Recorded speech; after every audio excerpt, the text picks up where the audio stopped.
mí me parece que esto es lo suficientemente importante como para que la enfermería avance en los conocimientos de esta patología, de estas patologías, no solamente del ictus isquémico, en general de todos los sistemas cerebrovasculares, y profundice en los cuidados de las intervenciones que tenemos sus pacientes. Un breve repaso en la situación actual, porque son los últimos datos que hay en el Instituto Nacional de Estadística. Sí que es verdad que lo que os decía, que es una de las principales causas de muerte, pero la tasa bruta de mortalidad tiene una tendencia decreciente. Si veis datos del 2006, 74, veis datos del 2009, 67. Por entidades específicas, si hacéis el cálculo directamente, no os sale tal cual, pero si dividís las entidades por patologías, efectivamente veis que es la tercera causa de muerte en varones y la primera en mujeres. Datos, como os digo, del 2009. Datos recogidos del Plan de Atención al Ictus de la Comunidad Valenciana recién editado en el año 2011, nos dicen que, bueno, que de cada 550 y pico personas, una tiene ictus, y que sí que es verdad que en los hombres se demuestra una tendencia decreciente, muy lenta pero decreciente, en las mujeres es creciente todavía, sigue hacia arriba. Atendiendo a subtipos de enfermedades cerebrovasculares, efectivamente la más prevalente es la isquemia cerebral, la fusión de arterias cerebrales, ¿vale? Por eso es importante que como enfermeras conozcamos lo que es el código ictus y las intervenciones que tenemos que realizar durante el trayecto del paciente en extrahospitalaria y en el servicio de urgencias intrahospitalaria. A nivel de discapacidades y déficits, es la sexta causante, la sexta causa de motivos de estadios. La sexta causa de discapacidad y invalidez. ¿Por qué quería decir esto? Porque además de ser importante por el grado de mortalidad que tiene, lleva un alto grado de coste para el sistema sanitario. ¿Vale? Hay que hacerlo.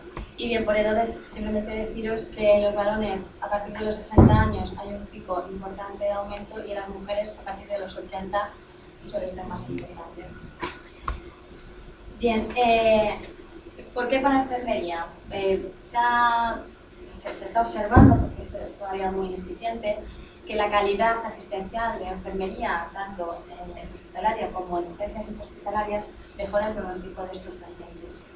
No tanto es correr, llegar cuanto antes, que sí es vital llegar en el límite de horas, como ha dicho mi compañera, es fundamental, pero además no es como en otros casos que dices, no, correr menos, no, aquí hay que correr, pero mientras corres hay que trabajar, hay que hacer cosas, ¿no? Esas intervenciones hay que llevarlas a cabo en el camino, y eso es importante.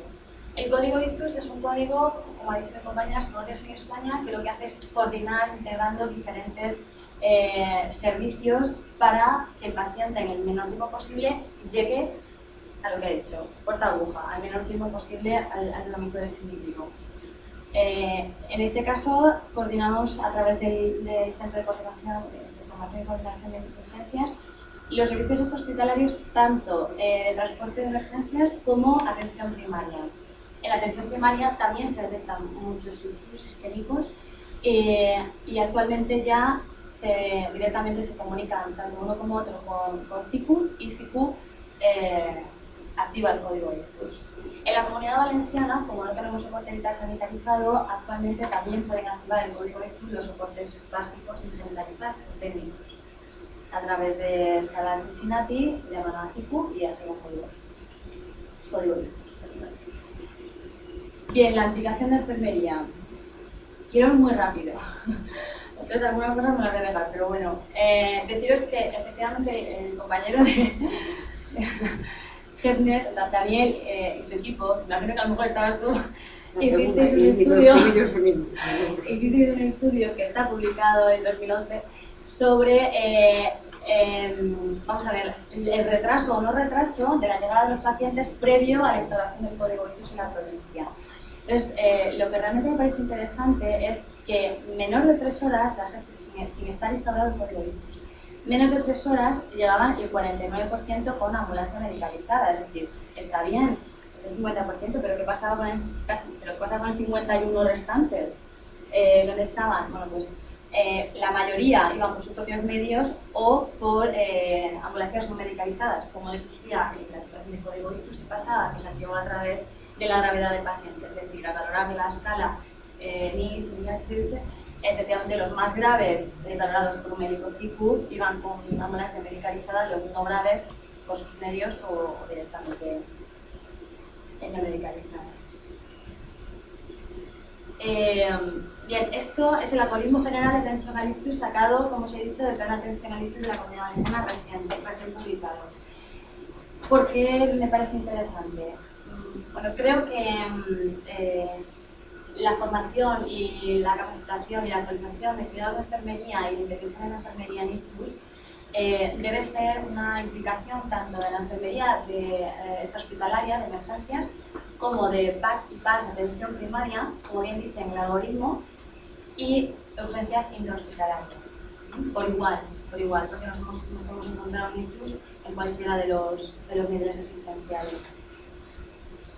De hecho, debemos de revisar y profundizar todo aquello que nos implique, es decir, valoración del paciente, que ahora hablaremos de las escalas de valoración, monitorización del paciente y cuidados de enfermería.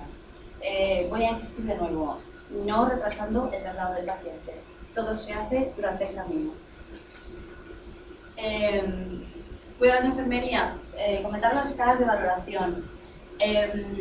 Sobre todo porque hay muchas, si revisáis la bibliografía, muchísimas, pero validadas y con una buena especificidad y sensibilidad, menos. Por ejemplo, la escala FAS a la que se refería mi compañera tiene muy baja sensibilidad y ahora lo comentaré, crear una nueva escala para sanitario. Lo que pasa es que la FAS, como la Cincinnati, es fácil de aprender y para la población general pues, pues eso, muy fácil, muy simple y muy rápida de llevar. La primera y la más popular entre los sanitarios es la escala de coma de Glasgow.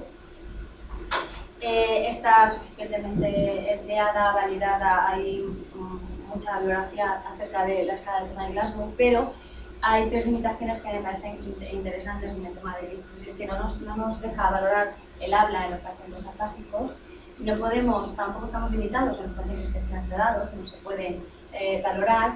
Y luego hay una tercera... sí. Y no nos permite tampoco valorar el patrón respiratorio ni la respuesta pupilar, ¿vale? Entonces, es la más popular y la más extendida, pero quizá habría que hacer estudios posteriores a ver si realmente es la más conveniente, ¿no? La que es el traje a medida de ictus, ¿no? La escala de valoración hospitalaria de Cincinnati, esta empieza a ser la más popular porque es la aconsejada por la AJA, todos bebemos de la AJA últimamente. Entonces, los paramédicos norteamericanos funcionan con la de Cincinnati y además se ha visto, y es así, que es la más fácil de enseñar a la población. La población reconoce cuando le duele el brazo izquierdo y la espalda y no puede respirar porque tiene una presión en el pecho tiene un infarto. Pues esto es igual. Hay que enseñar a la población que cuando el brazo da en la fuerza, la boca tal, ¿vale? Es posible un ictus y hay que correr. Pues se está empleando. Tiene buena especificidad y buena sensibilidad y además es una escala que está valorada en el interior prehospitalario tanto por paramédicos como por enfermería. La escala LABS, que es la que nosotros manejamos en Alicante, no sé si vosotros en Castellón lo manejáis, la LABS la utilizamos en los SAMUS, es la escala de Los Ángeles de Hospital Stroke Stream. Es solo para sanitarios porque aporta mucha más información aparte de lo que pudieran ser los déficits motores propios. Sobre todo para activar el código ictus aporta una información básica que puede ser importante, como por ejemplo si los síntomas tienen menos de 24 horas o la edad, etc. Y la actividad del paciente previa al ictus. También con una buena resultado de validación. La escala FOR, no sé si la conocéis, a mí me parece una escala bastante completa. Está validada en inicio en las unidades de intensivos con pacientes neurológicos, solamente neurológicos. Es una escala que se puede emplear con pacientes sedados. Entonces lo que te valora, pues eso, el movimiento oculocefálico, la apertura de la pupila, la respuesta pupilar, la respuesta motora y el patrón ventilatorio. Entonces, hay múltiples estudios que lo que hacen es comparar el uso de la escala de Comay-Glasgow frente a la escala de Ford. Para enfermería, que nos interesa que la escala de Ford es la que, a nivel de hacer estudios de validación, es la más empleada por enfermería, tanto en lo que os he comentado, el primer estudio que se hizo de validación en el servicio de intensivos de pacientes neurológicos, las que pasaron la valoración por esta escala fueron enfermeras de ese servicio, y cuando se ha pasado a prehospitalaria o incluso comparando médicos con enfermería, ha sido enfermería, bueno, este último caso que os he dicho, la que valoraba, ¿no? Da mucha información. Esta es la escala Rosier.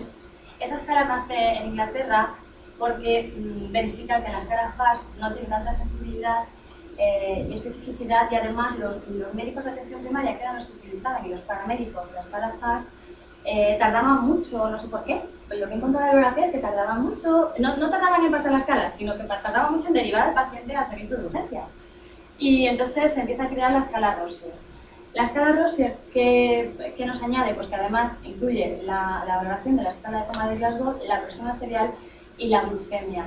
Aparte, como hemos dicho, añade los efectos visuales, pero lo demás es todo de motores. Se hace la suma. Aparte, bueno, también hace un screening sobre si es pérdida de conciencia o síncope simplemente. Pero bueno, es para pasar por sanitarios, no para médicos, no población general.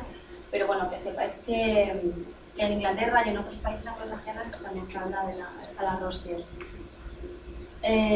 Conocer las escalas de valoración, saber identificar un ictus de manera rápida y saber activar el código ictus.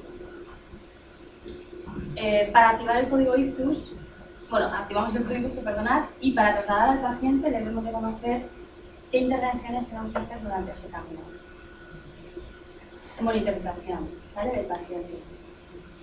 Esta la he puesto porque hay que correr, pero correr no significa hacerlo mal y no significa hacer una transferencia propia en niveles asistenciales.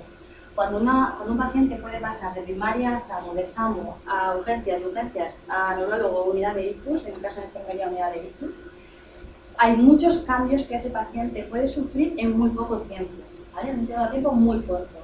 Entonces, todas las actividades o intervenciones que haga la enfermería de primaria no deben de ser repetidas por SAMU y no deben de ser repetidas por urgencias, porque perdemos tiempo. Las que estén ya realizadas, están ya realizadas y avanzas en el tiempo. Entonces, es crucial cuando uno corre en que esta información se pase para, si quieres continuar con la monitorización, pero no con otro tipo de cuidados que ya están realizados, que están mal hechos. Pues adelante, ¿no? Bueno, como monitorización, perdonad que pone invasiva, es una invasiva. Ah, sí, pone una invasiva, está bien. Bueno, controlar la saturación de oxígeno, la camografía, la presión arterial, la glucemia capilar, la temperatura y la frecuencia cardíaca. 1, 2, 3, 4, 5, 6 parámetros, 6 constantes, no 5, 6. Tenemos que acostumbrarnos a emplear la camografía como si fuera la sexta, porque lo es, ¿vale? Es bueno, ahora os comentaré, ¿vale? Pero es una monitorización no invasiva que aporta mucha información. Y como intervenciones de enfermería, en la cabeza ángulo 30 a 45 grados, por el tema no solamente de que beneficia la perfusión cerebral, sino porque además nos asegura que en caso de pérdida de conciencia no existe una broncoscopia, ¿vale? Asegurar la vía aérea, en el sentido de que si el paciente disminuye su nivel de conciencia, habrá que permeabilizar esa vía aérea con medios básicos, tipo BR, mientras viene un soporte avanzado o mientras nuestro facultativo, en el caso de SAMU, toma decisiones de proceder a un control de la vía aérea avanzado.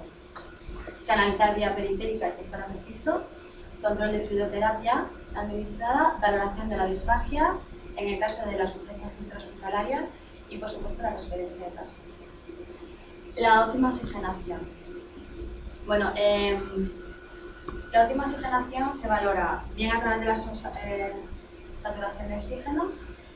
Los niveles de evidencia dicen que debe de ser mayor del 93%. Siempre se puede oxigenar con gafas nasales 2-4 litros pero con nivel de evidencia 1,4, pero el mismo nivel de evidencia te dice que no administrar oxígeno de forma rutinaria. Es decir, si el paciente disminuye la saturación de oxígeno, actuar con la administración de oxígeno. Si no, no, por rutina, no. En el caso de la cardiografía, deberemos de valorar, por un lado, la frecuencia respiratoria, y por el otro, el valor de la TCO2. Bien, hay que buscar datos que nos lleven a bradipnea o a apnea y verificar eso que vemos en los datos del cardiógrafo. O al revés, ¿vale? Porque el cardiógrafo nos da información totalmente simultánea de lo que le está pasando al paciente. No existe un periodo en muerte en el que mientras le pasa algo al paciente, el cardiógrafo está esperando, como la pulsosimetría. Ahí te lo da directamente, con lo cual ganamos tiempo. Si el paciente hace apneas, si hace bradipneas por un aumento de la el valor de la ATC aumentaría, o en el caso de las apneas no habría onda, ¿vale? Por el tema de una hipoventilación. Si hubiera hiperventilación, habría taquipnea, disminuiría los valores de CO2, ¿vale? Pues esto es importante que lo valoremos. La presión arterial. Bueno, aparte del control de la vía aérea, nos he dicho aspirar secreciones, si fuera necesario, y en el caso de flujos, vómitos, pérdida de consciencia, sondaje nasogástrico. Presión arterial. De la presión arterial controlaremos la diastólica y la sistólica. La diastólica menor de 185, la diastólica menor de 110.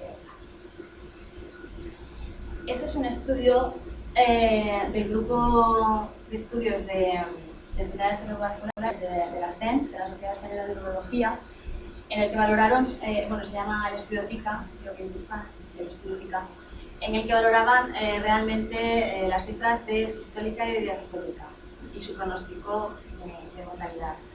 La distribución, como veis, es SNU de la ratio, y efectivamente se visualiza que cifras menores de 136 de sistólica no tienen buena supervivencia, es decir, mantener un cierto grado de hipertensión es beneficioso en el caso de ictus, en niveles entre 136 y 166. ¿Vale? En el caso de la sistólica, y en el caso de la diastólica entre 75, 85 y 82, 90. Cifras mayores de estas se ve peor pronóstico. Incluso hay otros estudios que me interesan en el que dicen que ya no hay que actuar a partir de sistólica de 220, como suele poner, sino ya que a partir de 200 de sistólica se ve que ya hay peor pronóstico. ¿Calculamos 3 minutos? Sí.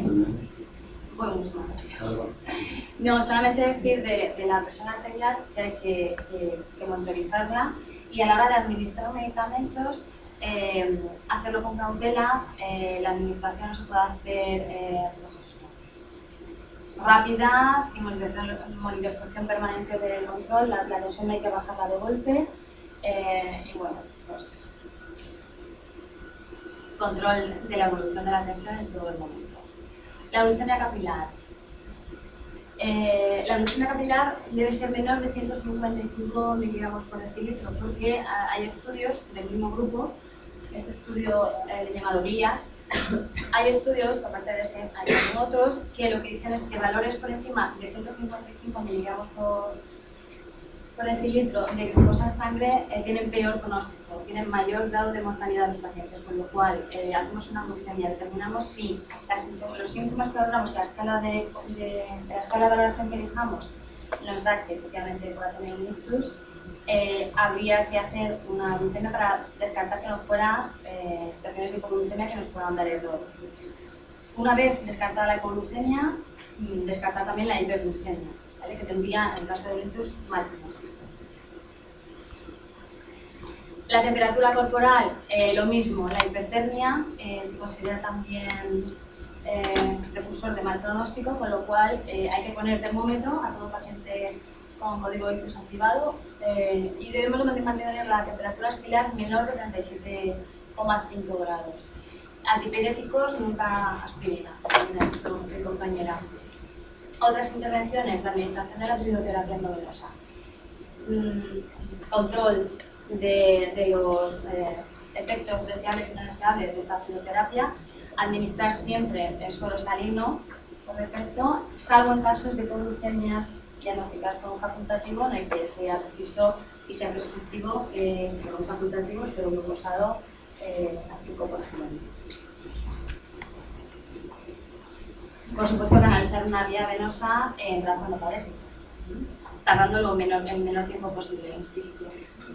Otras intervenciones en urgencias intrahospitalarias. Nosotros en prehospitalarias no nos paramos a valorar la disfagia. Para nosotros inicialmente no es problemática. Esta escala de valoración de la disfagia está publicada en junio del 2011. Tiene muy buena valoración. Si veis con contraste de Vario, los 86 casos que tenían disfagia en la escala, luego tenían los 86, ¿sabes? Sí, los 86 tenían disfagia y la escala, bueno, la he traducido porque estaba en inglés, pero bueno, es simplemente valorar estos 5 puntos de forma rápida y sí o no, si hay un sí, es que pueda tener disfagia. Y bueno, esto simplemente deciros que es una escala pronóstico que hay también en la literatura. Hay varias, hay muchas, pero para enfermería a mí me parecía interesante esta, porque te habla de pronóstico de mortalidad, es decir, para mí yo lo valoro en gravedad del paciente, pues sobre todo porque coge 30 días, un periodo corto de tiempo, y lo que valora es todo lo que enfermería puede valorar y puede intervenir, ¿no? Y puede monitorizar. Entonces, dependiendo de la escala final, como no está traducido por Santiago Mala, no se lo conoce nada, que es de Alicante, pues se puede valorar el pronóstico dentro de los 30 días de la paciente, con lo cual podría funcionar en un futuro en esta hospitalaria como un trauma-sport. Dices el índice de pronóstico de calidad del paciente al TICU y también puede movilizar o no en un futuro desde enfermería, no me refiero a nivel pues eso, desde un soporte vital básico sanitarizado, de una atención primaria. Bien, nada más, dicho que me gusta vamos a terminar con la doctora Ana Pasquera, del Centro de Hospital de Ictus de Alicante, y los resultados del código de ictus en la provincia de Alicante.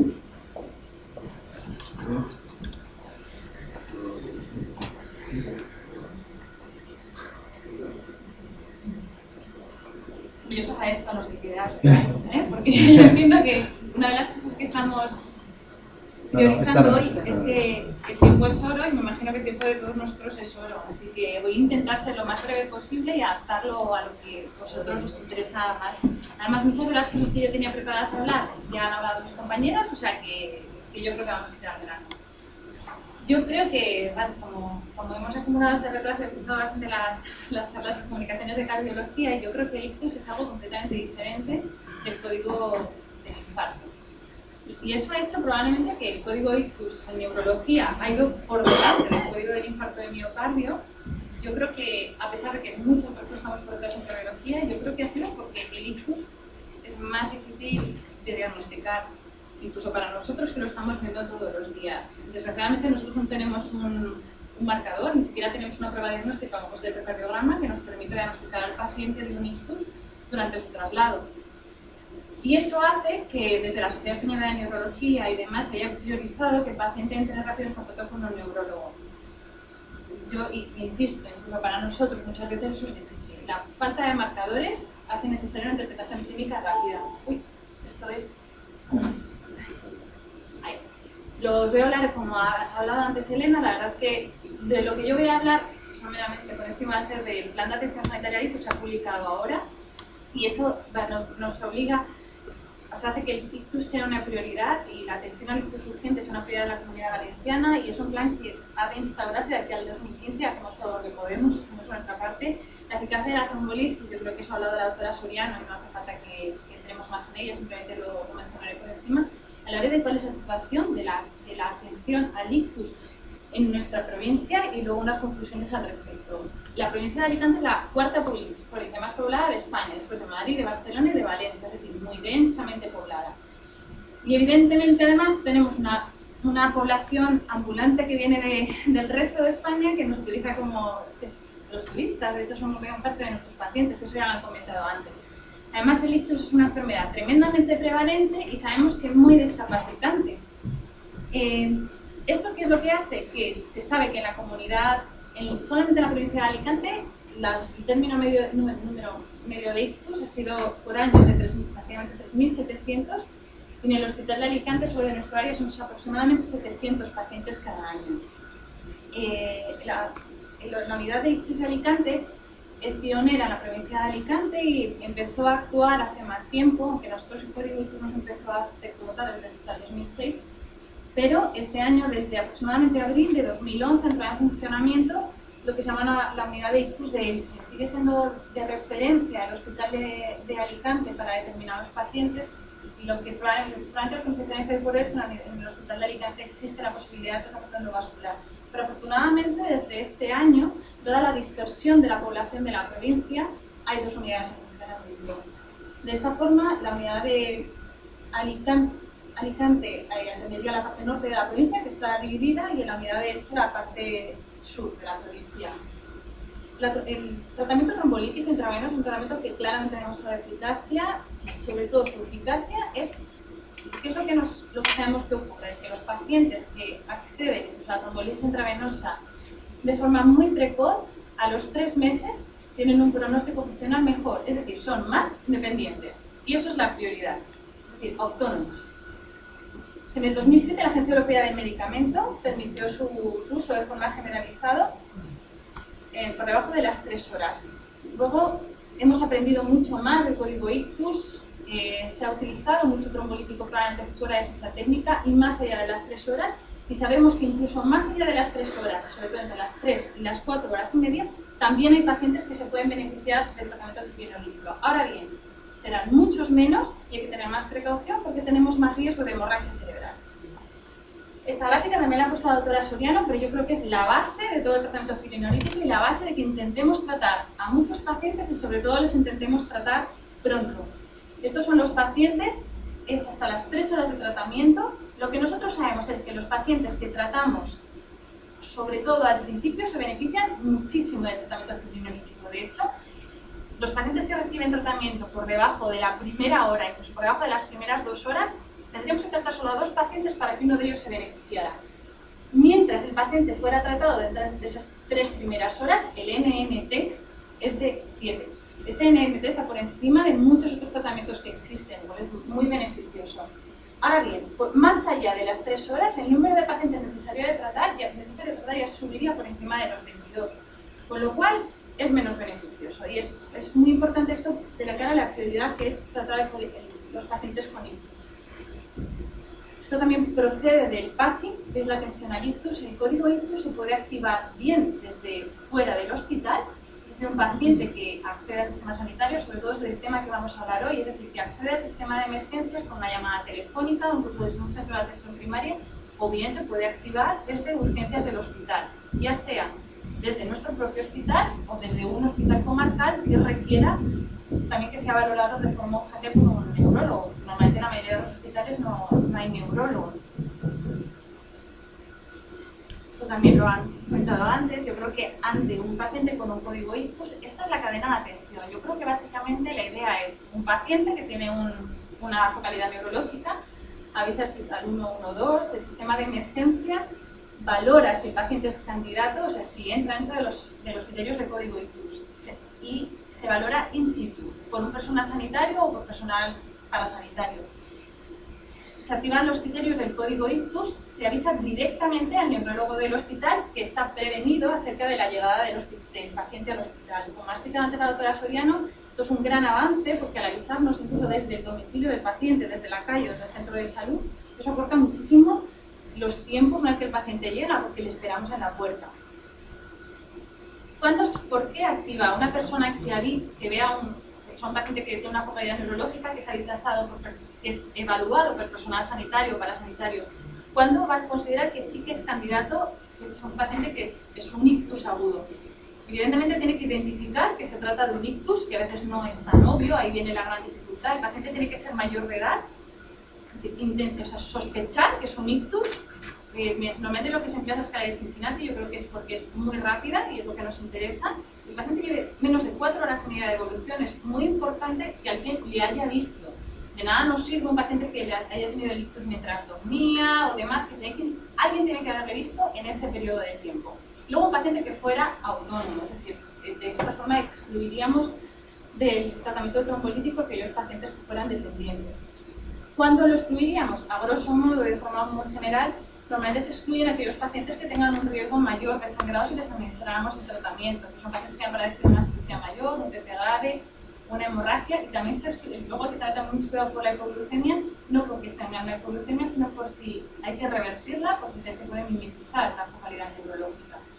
También se excluyen los pacientes en coma, que eso probablemente sería discutible, pero aunque el paciente en coma puede tener un ictus, es muy difícil su evaluación en estos casos, por eso de entrada se ha excluido. Los criterios de derivación, aunque él realmente nos está comentando, en principio van a ir al Hospital de Elche, pero estos son los hospitales que dependen del Hospital General de Alicante y estos son las áreas que dependen del Hospital de Elche. En cualquier caso, en determinados casos podrían también acudir a nuestro hospital.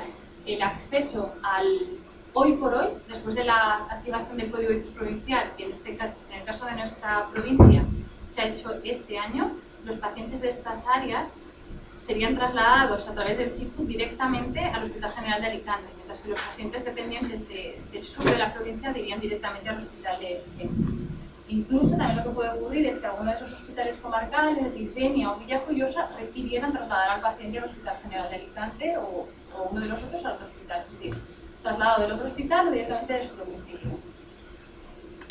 Nosotros, en la medida de lo posible, desde que se implantó el Código Ictus en el 2006, evidentemente hay un crecimiento exponencial en el número de ictus. Yo creo que no porque nosotros lo intentamos hacer mejor, pero yo creo que también se depende mucho de la sensibilización de la población y, desde luego, en nuestro caso, porque hemos podido colaborar mucho con el servicio de emergencias.